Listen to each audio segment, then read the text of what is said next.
Are there any suggestions that you have where you use the blog post strategically to link back to your e-commerce site? So maybe, Oh for yeah, instance, maybe that's something people should be doing more of as well?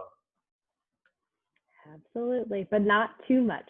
There's a balance. Right. So So yeah, we what does work that look like? What does that balance look like? absolutely. So yeah, the easy rule of thumb that you can use is one link per 100 words. So Okay. if you're linking to way too many things, you might get a little link happy. That can come across as spammy, Right. and that can kind of hurt your quality score for that page, which can impact your rankings. So, I mean, the way I see it is always add a link where appropriate, where you would actually want somebody to leave the page, is because that's, I mean, essentially what you're offering them anyway. But yes, to answer your question, I mean, linking back and forth between all the content on your site, whether it's product to product, product to category, product to blog, and blog back to product or category, that's huge. And it can be a big undertaking. We actually just did 2 projects like that for 2 of our customers, where we essentially, went through their whole site and identified areas where where their internal links were broken or outdated. Is something that often needs to be fixed. Yeah. But then 2, areas where you should be adding them, where there's opportunity. Right. And I mean, I guess, as a small business owner, you're probably thinking, well, that sounds great, but I don't really have time for that.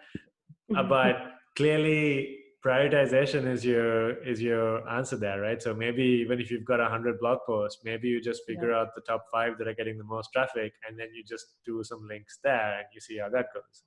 Yes, that's exactly what I would recommend, actually. Yeah, just doing off a little bit at a time. Yep. Yeah, so I mean, coming back to this whole the link building topic, we talked about how linking your e-commerce page to your content or your blog makes sense, and then vice versa. The overall theme here is that it's very difficult to get external links, but it's very easy to do your internal links. So why would you not do that when that's an easy +1 to your Google SEO score? Absolutely. Yeah. I mean, internal links are such a huge ranking factor. Yeah. Is that... but that is part of the reason, is it can be time consuming. And certainly, I mean, Jess, come on, this must be a pet peeve. You said you don't have any pet peeves. This must be one of them. My pet peeve is lack of implementation, which is something that all SEOs struggle with. And we can get into that as we talk more about, Trinity and the workarounds that we have found for that. But no, linking is a challenge. And I would say, for anyone who has an e-commerce site, who might be struggling with this, I think the first place to look is at the templates that you're using and the designs that you're using, and make sure that your top navigation does include all the important pages that you want to drive traffic to, and make sure that you're using breadcrumb links. That is a super easy one, and more difficult can be your e-commerce navigation and how it's set up. That's kind of an advanced topic, because it can create a whole host of different issues, whether it's duplicate content, whether it's indexation, whether it's creating index bloat and hurting your crawl budget. But poke around your website is what I would say to anybody listening who wants to spend some time on their links. Looking at category and subcategory pages and the navigation that you have on those pages, is it easy for people to find their way back 1 layer, 2 layers, and then back to the home page from whatever page they're on? There are a lot of platforms where the way that they're set up out of the box, they don't actually link to the same links that you have in your top navigation. And that's creating, that's limiting your ranking potential across Have the you site. have you found a particular platform that's very good at SEO out of the box that you think they do very well that people can have a look at? Um, well, every platform has its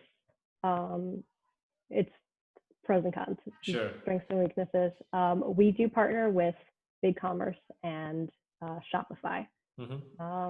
Those are usually pretty friendly, and we usually work with mid-size to larger scale retailers. So those do work really well. For any business, we always recommend WordPress.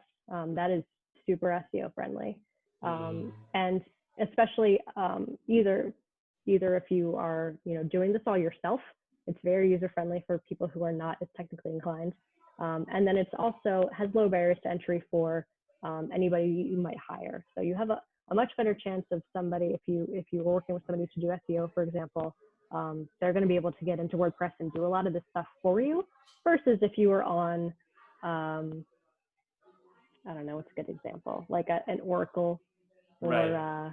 But say someone's Magento. on Shopify. I know that Shopify has their own sort of blog component.